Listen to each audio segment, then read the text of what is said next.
Subscribe the channel and hit the bell icon for latest update। Hello friends, welcome back to फौजी के अल्फाज। आज के defence news के नेक्स्ट एपिसोड में हम बात करेंगे आज की कुछ इंपॉर्टेंट न्यूज के बारे में। आई होप ये वीडियो आपके लिए यूजफुल रहेगी, तो चलिए शुरू करते हैं। Please follow our community on Telegram, Facebook and Instagram, link in description box. 123 Kumaon battalion के सैनिकों ने कैसे हजारों चीनी सैनिकों का मुकाबला किया, इसकी अविश्वसनीय कहानी। 1962 का भारत चीन युद्ध हम में से अधिकांश के लिए एक दुखदायी स्थान बना हुआ है। कई विश्लेषणों में चीन के पीपुल्स लिबरेशन आर्मी के हाथों भारतीय सेना की हार के लिए पंडित नेहरू की फॉरवर्ड पॉलिसी को जिम्मेदार ठहरा है। नीति के अनुसार और स्थिति की सेना के समय के विश्लेषण के खिलाफ भारतीय सेना के बीमार, धन भूखे और कम तैयार सैनिकों को सीमा पर चीनियों को बाहर निकालने के लिए तैयार किया गया था। आधी सदी से भी अधिक समय के बाद भी युद्ध के निशान हमें सताते ही रहते हैं। हालांकि इस दुर्भाग्यपूर्ण युद्ध से वीरता और दृढ़ संकल्प की कहानियां भी सामने आई हैं। ऐसे ही एक कहानी है रेजोंग लो की लड़ाई की, जो लद्दाख में चुशुल घाटी के दक्षिण पूर्वी दृष्टिकोण में 16,000 फीट की ऊंचाई पर हुई थी। रेजोंग की लड़ाई सैन्य किंवदंतियों का सामना है, जहां 13 कुमाऊं रेजिमेंट की चार्ली कंपनी के 123 सैनिकों ने 18 नवंबर 1962 की तड़के एक बहादुर अंतिम स्टैंड रखा। चौकी पर तैनात लोगों में से 114 सैनिक शहीद हो गए। मृत्यु और उनके कमांडर मेजर शैतान सिंह के साथ कुछ हजारों की एक अच्छी तरह से सुसज्जित चीनी सेना द्वारा हमले का सामना करने के लिए भारत की सैन्य इतिहास में से एक स्थान अर्जित किया।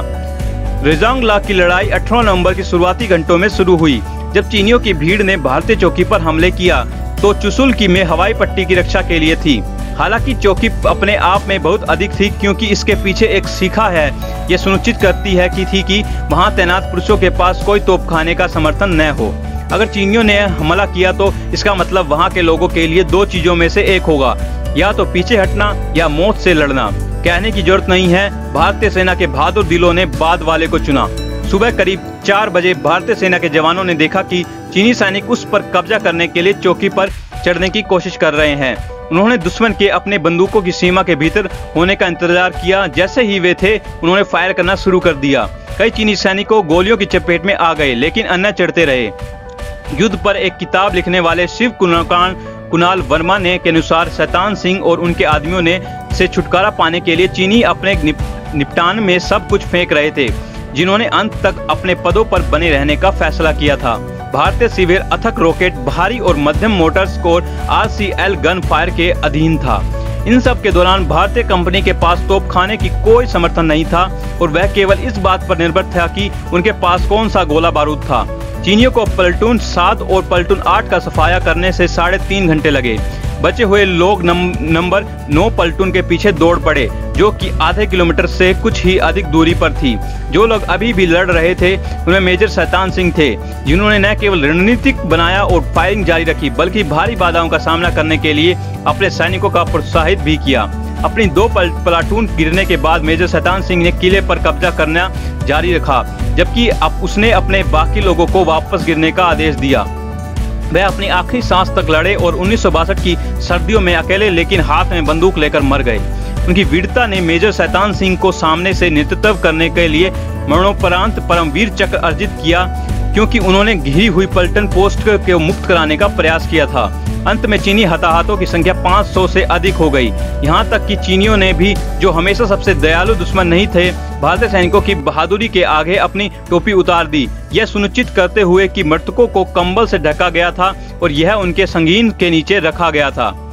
आज भी रेजोंग की लड़ाई को लगभग 60 साल बाद भी भारतीय सैनिकों के बलिदान को हर साल युद्ध की वर्षगांठ पर एक गंभीर समारोह में याद किया जाता है।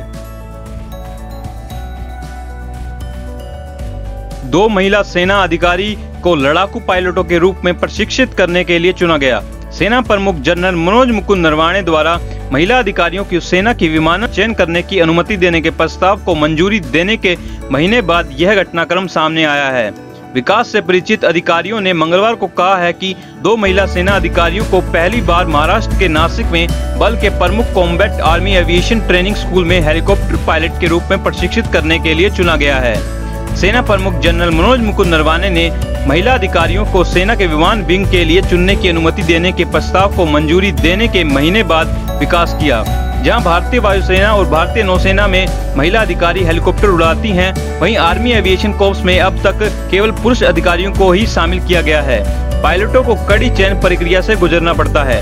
15 महिला अधिकारियों में स्वेच्छा से सेना के विमानन में शामिल होने के लिए कहा, लेकिन पायलट एप्टीट्यूड, बैटरी टेस्ट और मेडिकल के बाद केवल 2 को चयन किया गया था। उपरोक्त अधिकारियों में से एक ने नाम न बताने के लिए कहा। एक दूसरे अधिकारी ने बताया कि दोनों महिलाओं उन 47 सैन्य अधिकारियों में शामिल हैं जिन्होंने सोमवार को नासिक प्रशिक्षण स्कूल में प्रशिक्षण शुरू किया।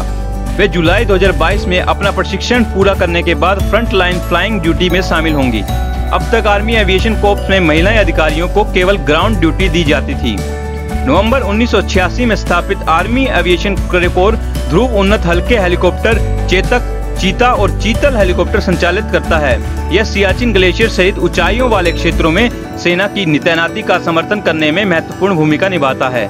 सरकारी आंकड़ों से पता चलता है कि सेना में महिलाओं को संख्या पिछले 6 वर्षों में लगभग 3 गुना बढ़ गई है और उनके लिए स्थिर गति से अधिक रास्ते खुले हैं। सरकार ने फरवरी 2021 में संसद को बताया कि वर्तमान में सेना, नौसेना और वायुसेना में 9118 महिलाएं हैं, जो उन्हें करियर की प्रगति की अधिक अवसर प्रदान करती हैं। सशस्त्र बलों को महिलाओं के लिए नए रास्ते खोलने हुए देखना अद्भुत है। यह अधिक महिलाओं को सेना में शामिल होने के लिए प्रोत्साहित करेगा।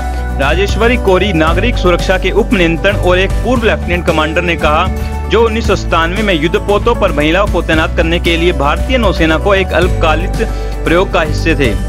सेना में महिलाओं के लिए एक महत्वपूर्ण मोड़ 2015 में आया, जब इंडियन एयरफोर्स ने उन्हें फाइटर स्ट्रीम में शामिल करने का फैसला किया।